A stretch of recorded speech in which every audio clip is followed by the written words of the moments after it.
The Galactic Council had classified humans as a Class 3 species, intelligent but harmless. Their assessment concluded that despite impressive technological advancement, humans lacked the physical attributes necessary for interstellar dominance. No claws, no natural armor, no venom. Just soft, vulnerable flesh wrapped around fragile bones. Commander Vex of the Drell hegemony found this particularly amusing. His species boasted a thick exoskeleton and formidable mandibles that could crush titanium. When the human delegation arrived on Station Epsilon for the diplomatic summit, he barely contained his disdain. "They look even weaker in person," he chittered to his aide as the humans were escorted to their quarters. The council was generous with their classification.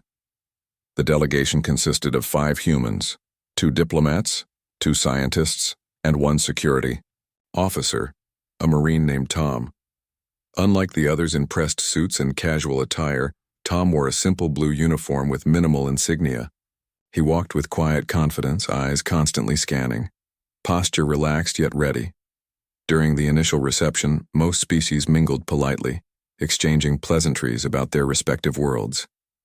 The Drell delegation, however, made little effort to mask their superiority. "I hear your species hasn't even reached 3 centuries of space travel," Commander Vex said loudly to one of the human diplomats. "We had already colonized 17 systems by that milestone." The human diplomat, Jack, smiled politely. "We're still learning," he replied. "Learning is essential for prey species," Vex continued, mandibles clicking in what passed for Drell laughter. Several nearby dignitaries shuffled uncomfortably. Tom, standing quietly near the wall, caught Vex's gaze and held it. The Marine's expression remained neutral, but something in his eyes made the commander's outer membrane ripple involuntarily. The summit proceeded without incident until the 3rd day, when discussions turned to military cooperation. The Drell had proposed a protection agreement that would essentially subordinate human forces to their command in exchange for security guarantees.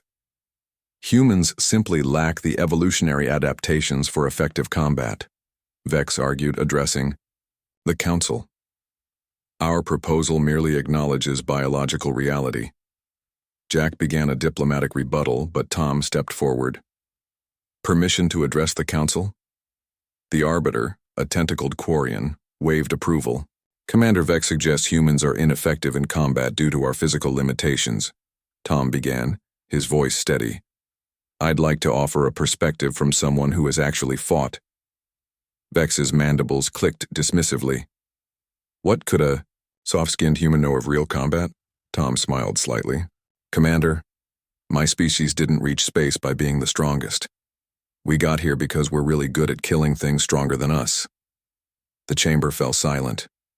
"Humans evolved as persistence hunters," Tom continued. "We didn't need claws or venom. We simply followed our prey until they collapsed from exhaustion. Imagine that, knowing something is following you, never stopping, never resting, until your body fails you." He stepped closer to the central platform.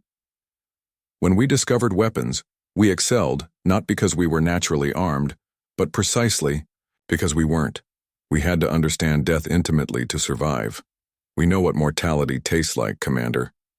Tom gestured to the Drell delegation. "Your species evolved with natural weapons and armor. You never needed to understand the psychology of killing because it came easily to you. But humans, we had to study it, perfect it, turn it into an art." He turned to address the full council. "Humanity's military doctrine isn't built on overwhelming force. It's built on understanding exactly how much force is necessary. We don't need to be the strongest species in the room. We just need to exploit the vulnerabilities of whoever is." Tom's gaze returned to Vex. "The difference between us, Commander, is that your armor allows you to ignore vulnerability. Humans have always been vulnerable, so we learn to make others vulnerable too. That's what makes us dangerous." The chamber remained silent as Tom returned to his position beside the diplomats. Jack cleared his throat and smoothly continued with the diplomatic negotiations, but the atmosphere had shifted palpably. That evening, the Arbiter requested a private meeting with the human delegation. "Your Marine's speech was illuminating," the Quarian said, tentacles rippling thoughtfully. The Council is reconsidering human classification. Jack nodded. Tom has a unique perspective. Indeed, we had classified humans based on physical attributes, not understanding that your very lack of them shaped your approach to conflict. The Arbiter's primary eye blinked slowly. The Drell see combat as a contest of strength. Humans, it seems, see it as solving a problem. The following day, the Council rejected the Drell protection proposal. Instead, they invited humans to join a collaborative defense initiative as equal partners. Commander Vex protested vigorously until the Arbiter silenced him. The Drell misunderstand what makes a species dangerous, the Arbiter announced. It is not claws or armor or venom. It is understanding precisely what mortality tastes like, and having the resolve to make others taste it when necessary. The human delegation prepared to depart. Vex approached Tom in the docking bay. Your words were just words, the commander said. They prove nothing. Tom looked at the towering alien calmly. Commander, if I wanted to prove something, you wouldn't be standing here to debate it. Vex's outer membrane rippled again, the Drell equivalent of a shudder, as he finally understood. Humans weren't dangerous despite their physical limitations. They were dangerous because of them. The Council reclassified humans as a Class 1 species the following cycle: intelligent, adaptable, and extremely dangerous when threatened. Not because of what they were, but because of what they understood.